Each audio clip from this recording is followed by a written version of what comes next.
Hi, I'm Randy Wooden, and welcome to another in our Edge Library series, talking to job hunters about recruiters. And we're into actually part 5 right now.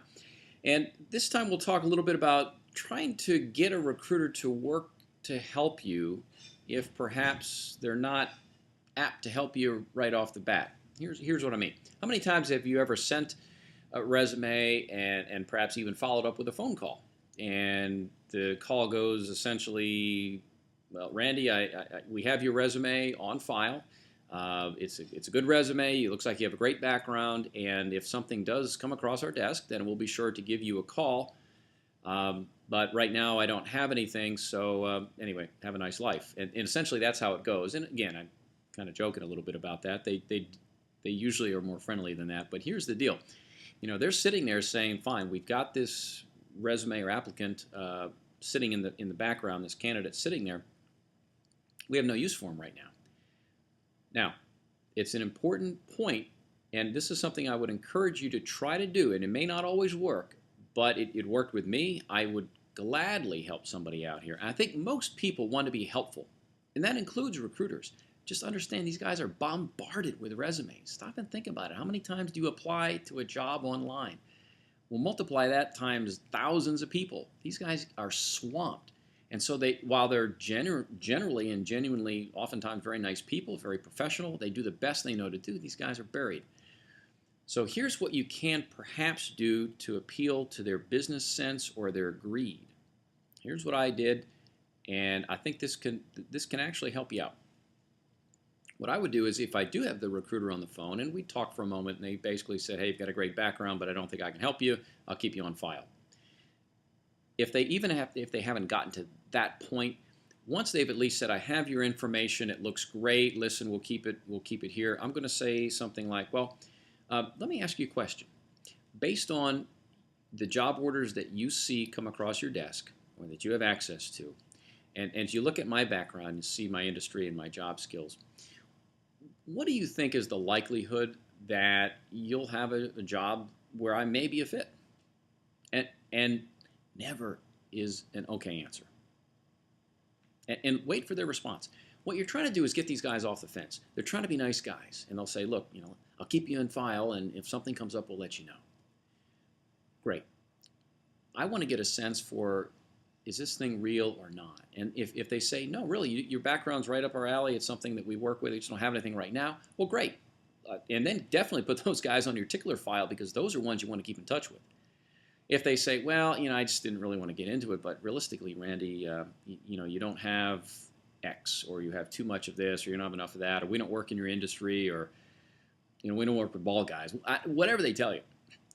No is okay, because once they've said no, you're no longer a threat to them, or you're not taking food off their plate if you go elsewhere, because they've essentially said, I cannot make a dime placing you. It's not what you like to hear, but that's reality, and it's okay. Because now you can say, well, I appreciate your candor. I appreciate you sharing that. Or, that's what I was afraid I might hear. I've heard that before. Say something, but then say, you know what, I have an idea that might benefit both of us. Could I share it with you? And let them respond. Yeah, sure, go ahead. Now let me take a quick time out and say, what you're trying to do here is to say to the recruiter, look, you can't place me anywhere. I understand that, but I still need a job. I'm at a level where when I go into a company, I hope to have some say in terms of who we may use as a recruiting firm. And so, in essence, if you help me now get a toe in the door somewhere, I will help you later. So scratch my back, I'll scratch yours. And so we could put some words to it in a little bit more detail. You could say, well, here's my idea. I've got to think there are companies where they have openings, and maybe even openings where I could step in and do the job, but they're just not either paying fees, or maybe they're using another search firm or something, but you're not getting the business there. So it's really no harm to you to help me get a toe in the door, because you know what? If I can get a toe in the door, and I won't mention your name, but if I can get in there, once I'm in there, I'm going to remember who helped me get there. And so it's not putting food on your plate today, but it's laying the foundation for later. Now, you may get a name or two. Again, most companies, most people want to be helpful. And they've already said, I can't help you, I can't place you. So at least try from a business development standpoint, try to appeal to their, well, desire to get more job orders. And so now, when I was a recruiter, I didn't have to be prompted to do that. I'm sitting there saying, I've got a candidate that I cannot place. This candidate is pretty good, they're pretty marketable. I have nothing for them. I have a decision to make. I can either try to market them myself and go out and talk to companies and try to generate interest for this person or someone else. Or I can sit there and just put them in a stack and let it sit there. Or I can do a third thing, actually, and that is try to help the guy and give him a company and say, hey, remember me when you're rich and famous. It's no skin off my back to hand them to a company and say go. So that's something you can try with recruiters. You can try now to get your foot in the door with other companies. It doesn't always work. Many recruiters are order takers and they just don't see the big picture. But if you're talking to a manager or a branch manager or the owner of a recruiting firm, you know they will pick up on it, and that does appeal to their business sense, and it should work with them.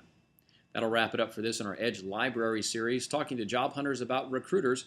This is part 5, and how to get recruiters to work to help you even if they can't place you. I'm Randy Wooden. Thanks for watching.